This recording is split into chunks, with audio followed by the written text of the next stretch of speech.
तमाम लोग जानते हैं कि मुफ्ती सलमान अजहरी साहब को लेकर के ये खबर थी कि आज मुफ्ती सलमान अजहरी साहब यानी कि 16 तारीख को जो है वो यहाँ पहुंचेंगे, यानी कि इम्तियाज़ जलील साहब के लिए प्रचार प्रसार करने के लिए औरंगाबाद पहुंचेंगे। लेकिन कल उन्होंने एक वीडियो जारी कर दिया है जिसके बाद ये बात साफ हो गई है कि वो इस सियासी सम्मेलन का हिस्सा नहीं बनने वाले हैं।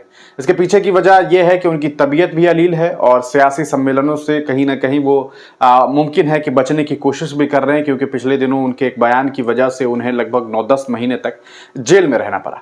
इसके अलावा एक और मौलाना साहब काफ़ी चर्चे में है, मौलाना सज्जाद नोमानी साहब। आप तमाम लोग जानते हैं कि उन्होंने 288 प्रत्याशियों का एक फहरिस्त जारी कर दिया।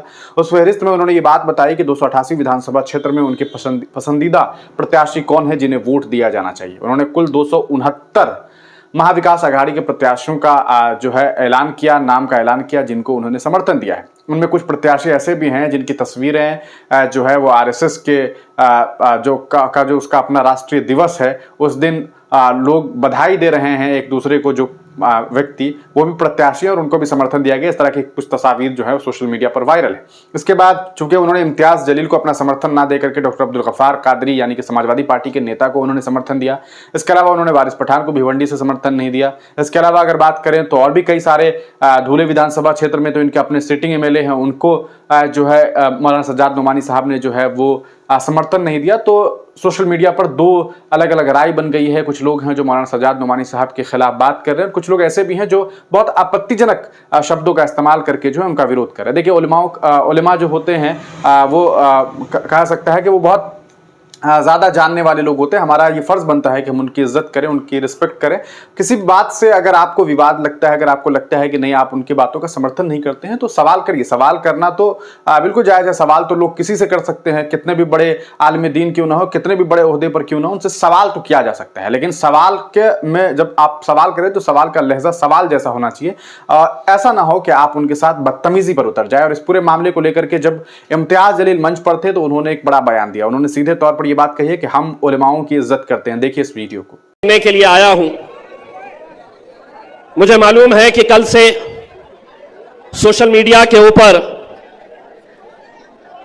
कुछ एक फैसले को लेकर अलग अलग तरह के कमेंट्स किए जा रहे हैं। देखिए अल्हम्दुलिल्लाह ये जमहूरियत है, हर इंसान को अपना इख्तियार है। लेकिन मैं आप लोगों से और खुसूसन नौजवानों से यह अपील करना चाहूंगा कि आप सोशल मीडिया, चाहे वो व्हाट्सएप हो, फेसबुक हो, इंस्टाग्राम हो, एक बात अच्छी तरह से समझ ले कि हम अपने उलमाए किराम का बड़ा एहतराम करते हैं और इंशाअल्लाह आगे भी करते रहेंगे। इसीलिए आप कोई ऐसी गलत बयानी मत करिए सोशल मीडिया के ऊपर कि जिसकी वजह से आज जो भी फैसला लिया गया है हो सकता है।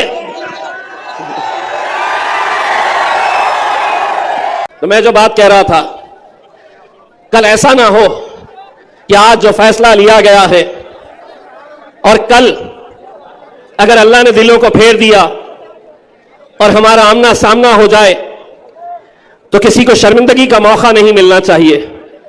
हम जब आंख से आंख मिलाए तो किसी ने शर्मिंदा महसूस नहीं करना चाहिए। बस यही मैं आप लोगों से अदबन गुजारिश कर रहा हूं। और एक बात आप लोगों को उतने ही मजबूती के साथ कह रहा हूं कि इंशाअल्लाह 20 तारीख के दिन सिर्फ मजलिस और पतंग के ऊपर ही मोहर लगेगी इंशाअल्लाह।